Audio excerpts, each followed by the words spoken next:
The human bloodstream is a high-volume transport network where specialized biological vehicles continuously deliver distinct, vital molecular cargo. Patients often view a cholesterol test as a simple pass-or-fail grade.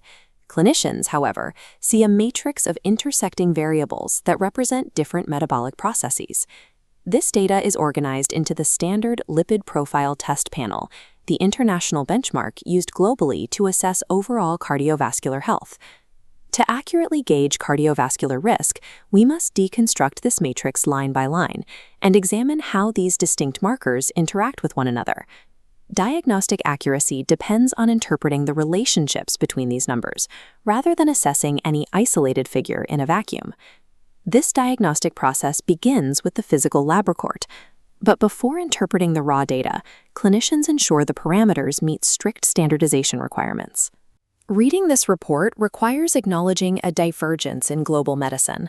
The United States standardizes this data using milligrams per deciliter. Conversely, the international benchmark used by the UK, Canada, and most of Europe relies on millimoles per liter. Beyond the units of measurement, the test demands a rigid biological constraint, a 9 to 12-hour fast before drawing blood. This fasting protocol clears out post-meal interference, ensuring clinicians capture an accurate baseline reading of the patient's circulating triglycerides. Without unified metrics and a strictly enforced fast, the resulting data fails to provide a reliable diagnostic tool. The clinical deconstruction begins with the most prominent top-line number printed on the report: total cholesterol. Total cholesterol provides the aggregate measurement of all the cholesterol currently circulating within the patient's blood. This diagram shows the mathematical formula constructing the aggregate. Total equals LDL plus HDL plus 20% of triglycerides. This chart visualizes the desirable clinical target, which should fall below 200 milligrams per deciliter, or 5.18 millimoles per liter. The upper thresholds escalate quickly.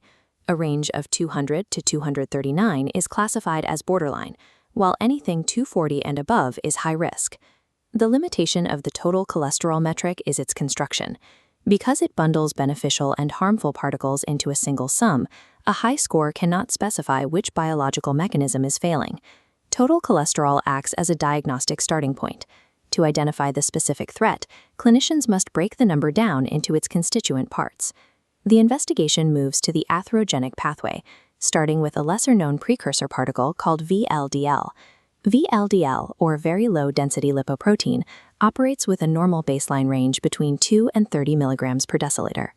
Its specific biological function is to act as a transport mechanism, primarily carrying triglycerides through the bloodstream. The primary threat is LDL, the specific biological vector responsible for driving fat into arteries and building restrictive plaque. This establishes a primary clinical rule of the lipid panel. LDL is the most critical number for predicting heart disease risk. The lower the count, the better. This scale demonstrates the optimal target for LDL, keeping the density below 100 milligrams per deciliter, or 2.59 millimoles per liter. The margin for error is narrow. A count of 100 to 129 is near optimal, and high-risk triggers between 160 and 189. LDL and VLDL represent the active threat vectors in the bloodstream, delivering fat directly into the arterial walls. To counter that risk, the clinical matrix relies on the protective side of the profile, HDL, the healthy cholesterol. HDL operates in direct contrast to LDL, serving an opposing biological purpose. This schematic loop visualizes the scavenger mechanism. HDL hunts down excess fat in the bloodstream and transports it back to the liver for removal. Because HDL clears hazards, the diagnostic logic inverts.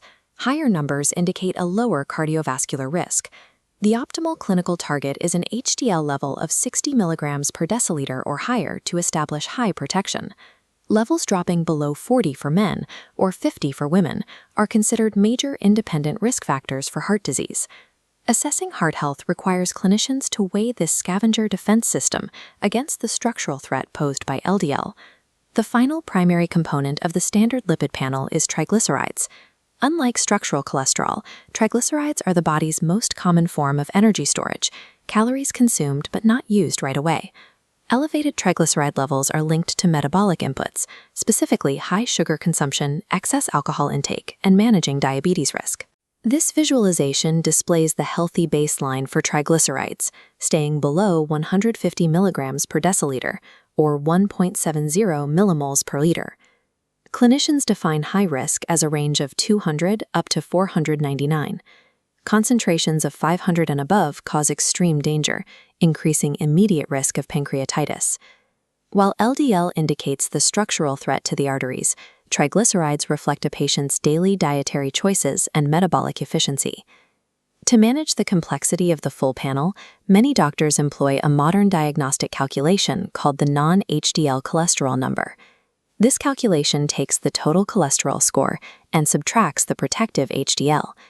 This number is valuable because it isolates all atherogenic lipoproteins, both LDL and VLDL, into one singular metric. Clinicians generally look for a non-HDL goal exactly 30 points higher than the patient's LDL target. Non-HDL provides a comprehensive calculation of total lipid burden, focusing exclusively on the particles that drive arterial disease. Zooming out from the lab report brings us to the broader context of the clinical setting. These lipid benchmarks offer scientific precision, but they represent only a subset of the factors influencing arterial health. A clinician cannot assess risk from the blood test alone. The internal data must be cross-referenced against the patient's external systemic variables. 3 primary intersecting variables alter how those lipid numbers are interpreted: the patient's age, baseline blood pressure, and smoking status. While the lipid profile models cardiovascular mechanics, clinicians only reach a final risk assessment by viewing these numbers alongside the patient's lifestyle and systemic health.